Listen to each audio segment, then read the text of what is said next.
Have you ever wondered why you were born into a family that broke you instead of building you up? Why your mother's words cut deeper than any stranger's ever could? Why your father's silence spoke louder than his love ever did? Why you spent your childhood walking on eggshells, desperately trying to earn affection that should have been freely given? If these questions hit you like a punch to the gut, if they're stirring up feelings you've tried to bury for years, then this message didn't find you by accident. What I'm about to share with you isn't just another self-help theory or spiritual platitude. It's a truth that could completely reframe everything you thought you knew about your painful past. And if this content is already resonating with something deep inside you, I want you to hit that subscribe button. This channel is dedicated to uncovering truths that can transform lives, and yours deserves to be one of them. Here's what nobody wants to tell you about toxic families. What you experienced wasn't random. It wasn't bad luck. You weren't dealt a crappy hand by an indifferent universe. What happened to you was preparation, intensive training for something far greater than you can imagine right now. The renowned psychiatrist Carl Jung spent decades studying why some people transcend their trauma while others remain trapped by it. His research revealed something extraordinary. The individuals who found meaning in their suffering, who saw purpose beyond their pain, didn't just survive their circumstances, they became beacons of hope for others, still lost in the darkness.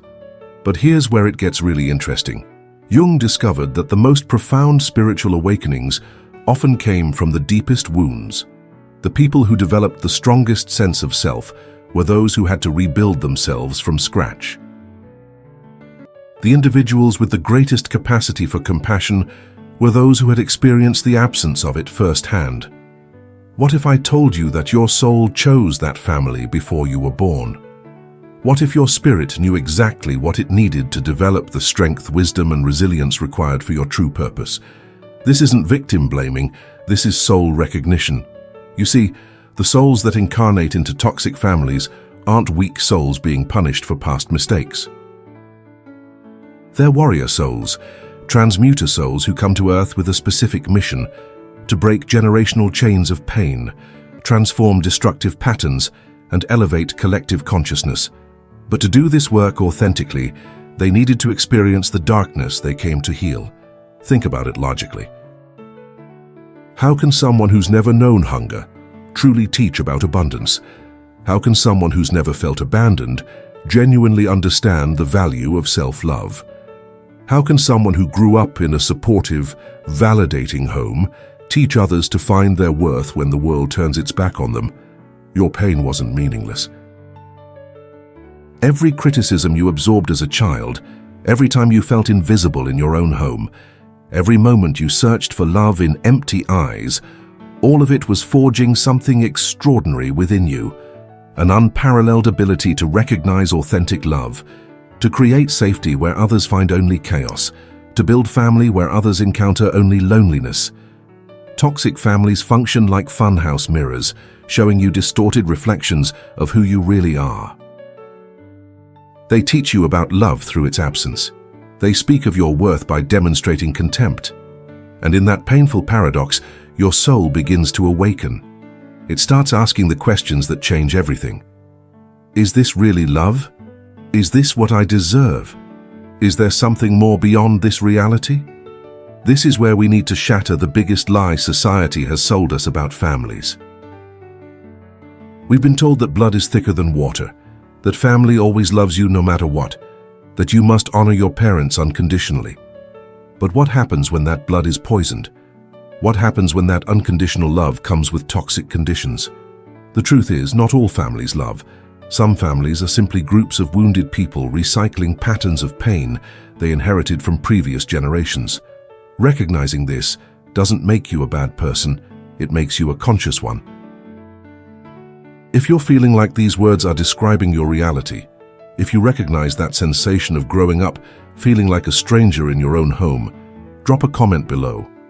Let me know you're not alone in this, because part of healing is acknowledging that our experience is valid and that others have walked this same path. People born into toxic families develop very specific characteristics that set them apart. They have hyper-empathy, that makes them absorb others' pain like sponges. They develop fierce self-criticism because they grew up being constantly judged.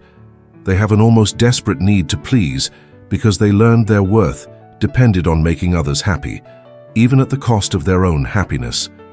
These individuals attract abusive relationships like magnets because their nervous systems are accustomed to chaos, drama, and emotional roller coasters.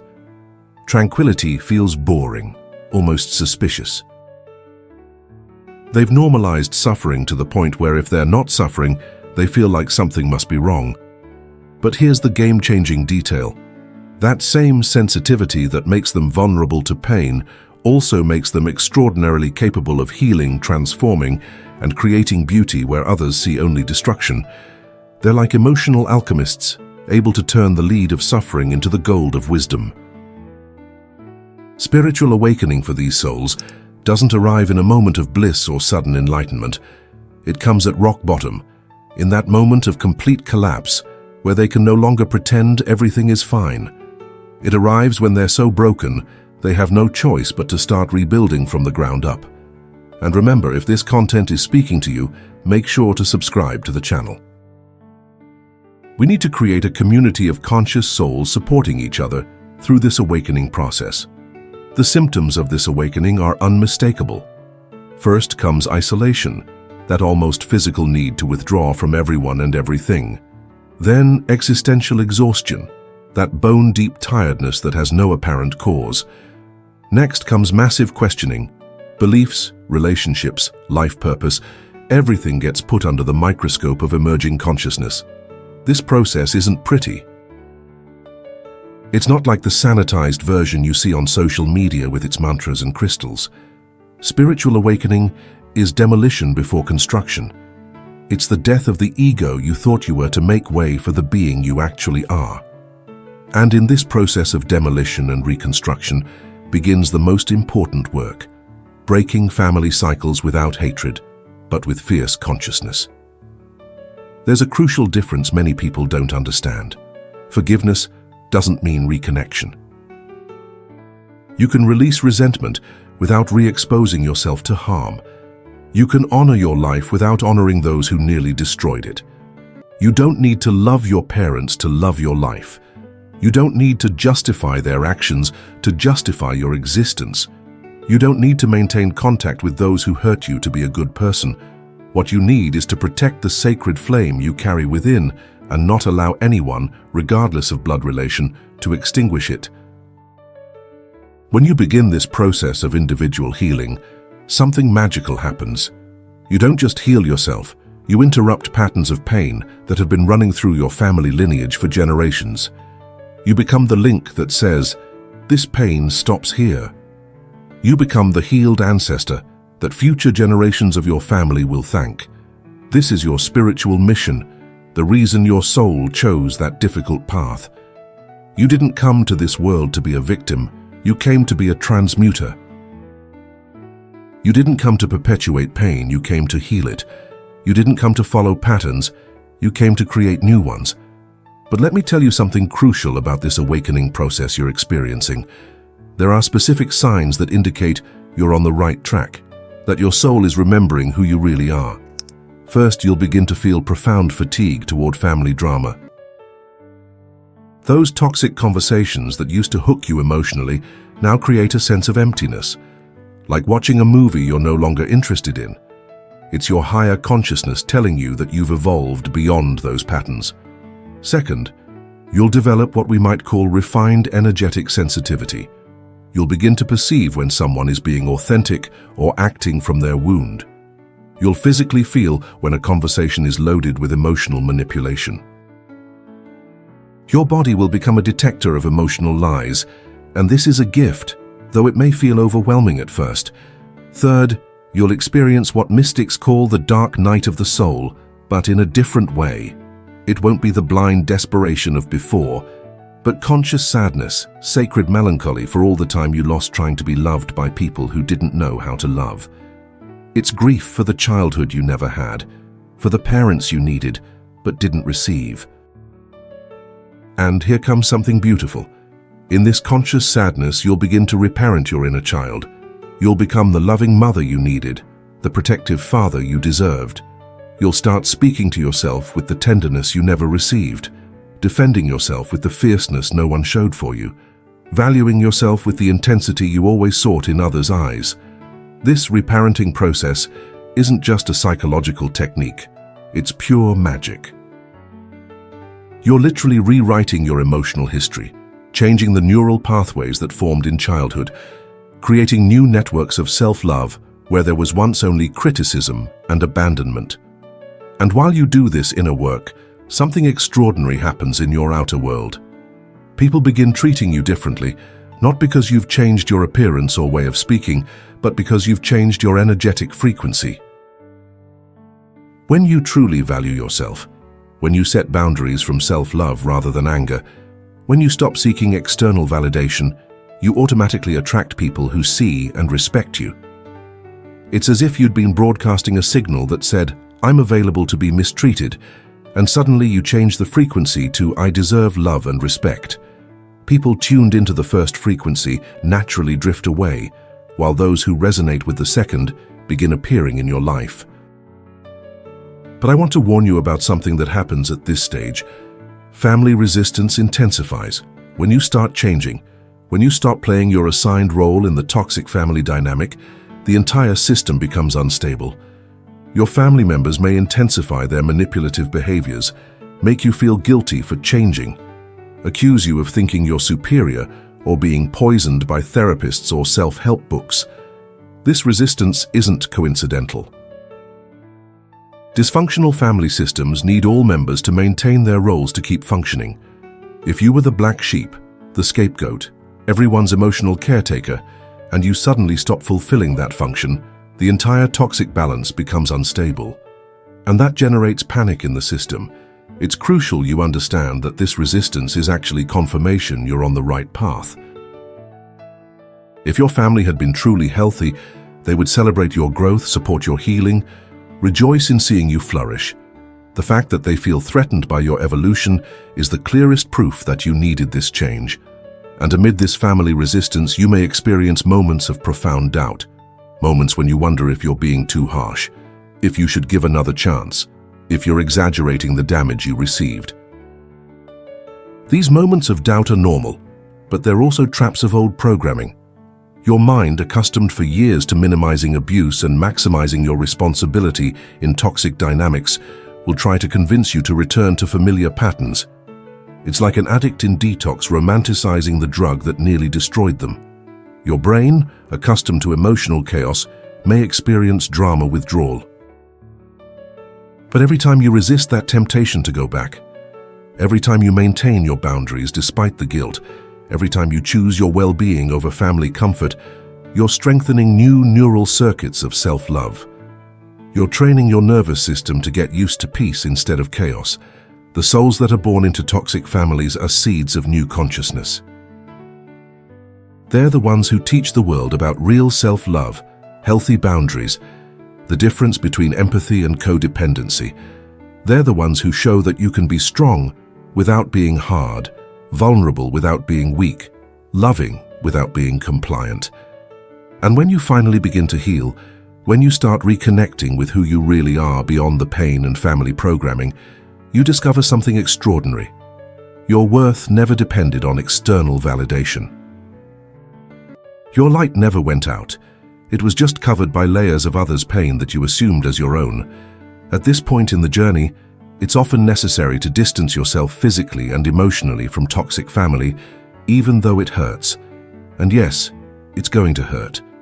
It's going to hurt like you're tearing out a part of yourself, but that pain is temporary, while staying in that toxic dynamic is permanent suffering.